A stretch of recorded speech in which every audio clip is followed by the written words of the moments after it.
Hey, everybody. This is the April 1st daily Bible reading from the One Year Bible. It is the New Living Translation. We will be starting out in Deuteronomy Chapter 18, verse 1, and going through Deuteronomy Chapter 20, verse 20. And then we'll be in Luke Chapter 9, verses 28 through 50. And then we'll be in Psalm 73, verses 1 through 28. And then we'll be in Proverbs 12, verse 10.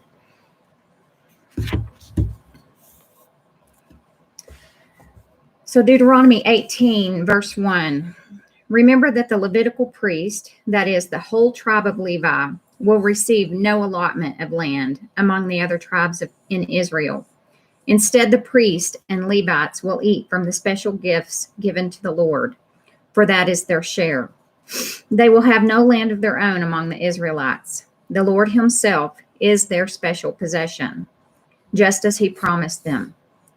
These are the parts the priest may claim as their share from the cattle, sheep, and goats that the people bring as offerings: the shoulder, the cheeks, and the stomach. You must also give to the priest the first share of the grain, the new wine, the olive oil, and the wool at shearing time. For the Lord your God chose the tribe of Levi out of all your tribes to minister in the Lord's name forever. Suppose a Levite chooses to move from his town in Israel, wherever he is living, to the place the Lord chooses for worship. He may minister there in the name of the Lord his God, just like all his fellow Levites who are serving the Lord there. He may eat his share of the sacrifices and offerings, even if he also receives support from his family. When you enter the land the Lord your God is giving you, be very careful not to imitate the detestable customs of the nations living there. For example, never sacrifice your son or daughter as a burnt offering. And do not let your people practice fortune telling or use sorcery or interpret omens or engage in witchcraft, or cast spells, or function as mediums or psychics, or call forth the spirits of the dead. Anyone who does these things is detestable to the Lord. It is because the other nations have done these detestable things that the Lord your God will drive them out ahead of you. But you must be blameless before the Lord your God. The nations you are about to displace consult sorcerers and fortune tellers, but the Lord your God forbids you to do such things.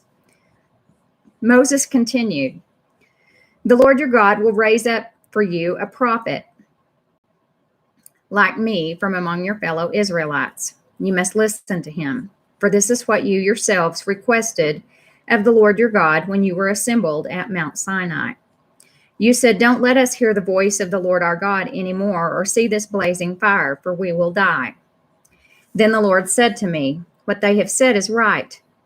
I will raise up a prophet like you from among their fellow Israelites.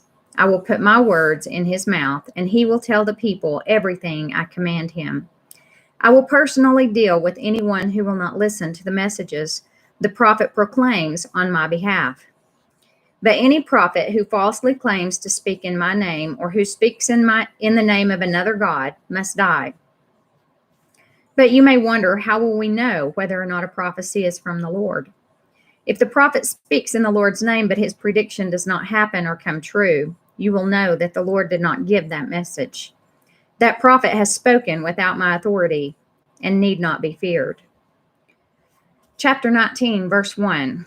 When the Lord your God destroys the nations whose land he is giving you, you will take over their land and settle in their towns and homes. Then you must set apart 3 cities of refuge in the land the Lord your God is giving you. Survey the territory and divide the land the Lord your God is giving you into 3 districts, with one of these cities in each district. Then anyone who has killed someone can flee to one of the cities of refuge for safety. If someone kills another person unintentionally, without previous hostility, the slayer may flee to any of these cities to live in safety. For example, suppose someone goes into the forest with a neighbor to cut wood. And suppose one of them swings an axe to chop down a tree, and the axe head flies off the handle, killing the other person. In such cases, the slayer may flee to one of the cities of refuge to live in safety. If the distance to the nearest city of refuge is too far, an enraged avenger might be able to chase down and kill the person who caused the death. Then the slayer would die unfairly, since he had never shown hostility toward the person who died. That is why I am commanding you to set aside 3 cities of refuge. And if the Lord your God enlarges your territory as he swore to your ancestors and gives you all the land he promised them, you must designate 3 additional cities of refuge. He will give you this land if you are careful to obey all the commands I have given you, if you always love the Lord your God and walk in his ways. That way you will prevent the death of innocent people in the land the Lord your God is giving you as your special possession. You will not be held responsible for the death of innocent people. But suppose someone is hostile toward a neighbor and deliberately ambushes and murders him and then flees to one of the cities of refuge. In that case, the elders of the murderer's hometown must send agents to the city of refuge to bring him back and hand him over to the dead person's avenger to be put to death. Do not feel sorry for that murderer. Purge from Israel the guilt of murdering innocent people. Then all will go well with you. When you arrive in the land the Lord your God is giving you as your special possession, you must never steal anyone's land by moving the boundary markers your ancestors set up to mark their property. You must not convict anyone of a crime on the testimony of only one witness. The facts of the case must be established by the testimony of 2 or 3 witnesses. If a malicious witness comes forward and accuses someone of a crime, then both the accuser and the accused must appear before the Lord by coming to the priests and judges in office at that time. The judges must investigate the case thoroughly. If the accuser has brought false charges against his fellow Israelite, you must impose on the accuser the sentence he intended for the other person. In this way, you will purge such evil from among you. Then the rest of the people will hear about it and be afraid to do such an evil thing. You must show no pity for the guilty. Your rules should be life for life, eye for eye, tooth for tooth, hand for hand, foot for foot. Chapter 20, verse 1. When you go out to fight your enemies and you face horses and chariots and an army greater than your own, do not be afraid. The Lord your God, who brought you up out of the land of Egypt, is with you. When you prepare for battle, the priest must come forward to speak to the troops. He will say to them, "Listen to me, all you men of Israel. Do not be afraid as you go out to fight your enemies today. Do not lose heart or panic or tremble before them. For the Lord your God is going with you. He will fight for you against your enemies, and he will give you victory." Then the officers of the army must address the troops and say, "Has anyone here just built a new house, but not yet dedicated it? If so, you may go home. You might be killed in the battle and someone else would dedicate your house. Has anyone here just planted a vineyard, but not yet eaten any of its fruit? If so, you may go home. You might die in battle and someone else would eat the first fruit. Has anyone here just become engaged to a woman, but not yet married her? Well, you may go home and get married. You might die in battle and someone else would marry her." Then the officers will also say, "Is anyone here afraid or worried? If you are, you may go home before you frighten anyone else." When the officers have finished speaking to their troops, they will appoint the unit commanders. As you approach a town to attack it, you must first offer its people terms for peace.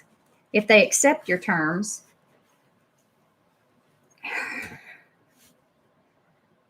and open the gates to you, then all the people inside will serve you in forced labor. But if they refuse to make peace and prepare to fight, you must attack the town. When the Lord your God hands the town over to you, use your swords to kill every man in the town.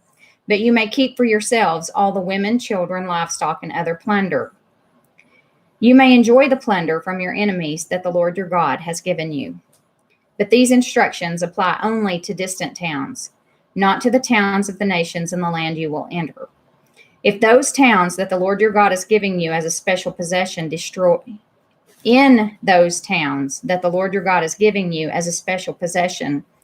destroy every living thing. You must completely destroy the Hittites, Ammonites, Canaanites, Perizzites, Hivites, and Jebusites, just as the Lord your God has commanded you. This will prevent the people of the land from teaching you to imitate their detestable customs in the worship of their gods, which would cause you to sin deeply against the Lord your God. So in the future readings, when the Lord tells them to go in and destroy a complete town, everybody, men, women, children, animals, everything, every living thing must be destroyed. That's why. Because the people had gotten so far off track from where God would have wanted them to be, that they were going to pull the Israelites away. And remember, God is protecting his line through the Israelites so that he can send Jesus in the future. The Bible is one long revelation of God, of God's love for man, for mankind, whom he created in his image. And yet Satan came in the garden and enticed dominion away from man and opened up the door to sin. And ever since then, Satan is the ruler of this world. And so there have been things happen that are not in God's will. They were not in his original plan. Did he know that they were going to happen? Yeah, he's omniscient. He knew it. He knows the beginning. He knows the end. But he loved us so much, and he wanted a relationship with people, with humankind so much. He wanted a family of his own. And so he created us anyway, knowing that he was going to have to send Jesus, his only son, to die for our salvation, to redeem us through grace and grace alone. Through our faith in grace alone, we are redeemed to righteousness with God. And it's Jesus's righteousness, not our righteousness. We can never be good enough on our own. So I'm going to read that paragraph one more time, because we really all need to understand that. We really all need to get that. People read the Old Testament and they think, oh my gosh, he's an awful God. He goes in and he kills complete nations, complete cities. He kills the children, the women, the everything. And it's because they had gotten so corrupt that they were going to lead the people astray that he was trying to keep clean. And in the New Testament, there's a verse that says that before the law was given, sin was not imputed to the Israelites. That's all I got to say about that. And we got to let God be God, right? So, before the law was given, sin was not imputed to man. It was not counted against man. Before the law was given, sin was not counted against man. For God so loved the whole world that he sent his only begotten Son, that whosoever believeth upon him should not perish but have eternal life. Those fall in there together. That's consistent with the God that I know. That's all I can tell you. And he had to protect that line so that he could send Jesus. I'm going to read this verse again, starting in verse 15 of chapter 20 in Deuteronomy. But these instructions apply only to distant towns, and that's where he told them that they could go in and just kill the soldiers, the men, and they could take the women and the children and the livestock as plunder. So that's what the but refers to. But these instructions apply only to distant towns, not to the towns of the nations in the land you will enter. In those towns that the Lord your God is giving you as a special possession, destroy every living thing. You must completely destroy the Hittites, Amorites, Canaanites, Perizzites, Hivites, and Jebusites, just as the Lord your God has commanded you. This will prevent the people of the land from teaching you to imitate their detestable customs in the worship of their gods, which would cause you to sin deeply against the Lord your God. When you are attacking a town and the war drags on, you must not cut down the trees with your axes. You may eat the fruit, but do not cut down the trees. Are the trees your enemies, that you should attack them? You may only cut down trees that you know are not valuable for food. Use them to make the equipment you need to attack the enemy town until it falls. And now we go to Luke chapter 9, verses 28 through 50. About 8 days later, Jesus took Peter, John, and James up on a mountain to pray. And as he was praying, the appearance of his face was transformed, and his clothes became dazzling white. Suddenly, two men, Moses and Elijah, appeared and began talking with Jesus. They were glorious to see, and they were speaking about his exodus from this world, which was about to be fulfilled in Jerusalem. Peter and the others had fallen asleep. When they woke up, they saw Jesus' glory and the two men standing with him. As Moses and Elijah were starting to leave, Peter, not even knowing what he was saying, blurted out, "Master, it's wonderful for us to be here. Let's make 3 shelters as memorials, one for you, one for Moses, and one for Elijah." But even as he was saying this, a cloud overshadowed them, and terror gripped them as the cloud covered them. Then a voice from the cloud said, "This is my son, my chosen one. Listen to him." When the voice finished, Jesus was there alone. They didn't tell anyone at that time what they had seen. The next day, after they had come down the mountain, a large crowd met Jesus. A man in the crowd called out to him, "Teacher, I beg you to look at my son, my only child. An evil spirit keeps seizing him, making him scream. It throws him into convulsions so that he foams at the mouth. It batters him and hardly ever leaves him alone. I begged your disciples to cast out the spirit, but they couldn't do it." Jesus said, "You faithless and corrupt people, how long must I be with you and put up with you?" Then he said to the man, "Bring your son here." As the boy came forward, the demon knocked him to the ground and threw him into a violent convulsion. But Jesus rebuked the evil spirit and healed the boy. Then he gave him back to his father. Awe gripped the people as they saw this majestic display of God's power. While everyone was marveling at everything he was doing, Jesus said to his disciples, "Listen to me and remember what I say. The Son of Man is going to be betrayed into the hands of his enemies." But they didn't know what he meant. Its significance was hidden from them, so they couldn't understand it, and they were afraid to ask him about it. Then his disciples began arguing about which of them was the greatest. So Jesus knew their thoughts. So he brought a little child to his side. Then he said to them, "Anyone who welcomes a little child like this on my behalf welcomes me, and anyone who welcomes me also welcomes my Father who sent me. Whoever is the least among you is the greatest." John said to Jesus, "Master, we saw someone using your name to cast out demons, but we told him to stop because he isn't in our group." But Jesus said, "Don't stop him. Anyone who is not against you is for you." Psalm 73, 1 through 28, a psalm of Asaph. Truly, God is good to Israel, to those whose hearts are pure. But as for me, I almost lost my footing. My feet were slipping, and I was almost gone. For I envied the proud when I saw them prosper, despite their wickedness. They seem to live such painless lives. Their bodies are so healthy and strong. They don't have troubles like other people. They're not plagued with problems like everyone else. They wear pride like a jeweled necklace and clothe themselves with cruelty. These fat cats have everything their hearts could ever wish for. They scoff and speak only evil. In their pride, they seek to crush others. They boast against the very heavens, and their words strut throughout the earth. And so the people are dismayed and confused, drinking in all their words. What does God know, they ask? Does the Most High even know what's happening? Look at these wicked people, enjoying a life of ease while their riches multiply. Did I keep my heart pure for nothing? Did I keep myself innocent for no reason? I get nothing but trouble all day long. Every morning brings me pain. If I had really spoken this way to others, I would have been a traitor to your people. So I tried to understand why the wicked prosper. But what a difficult task it is.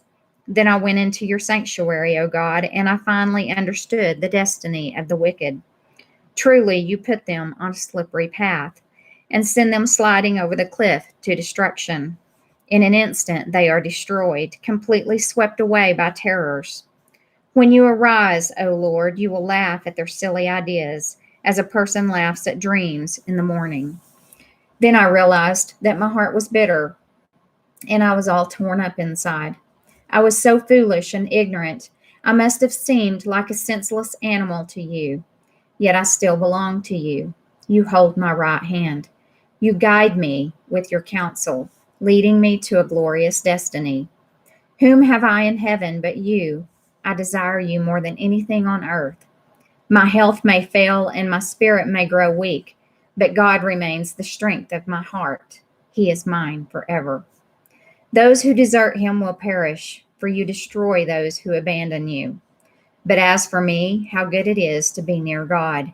I have made the sovereign Lord my shelter, and I will tell everyone about the wonderful things you do. Proverbs 12, verse 10.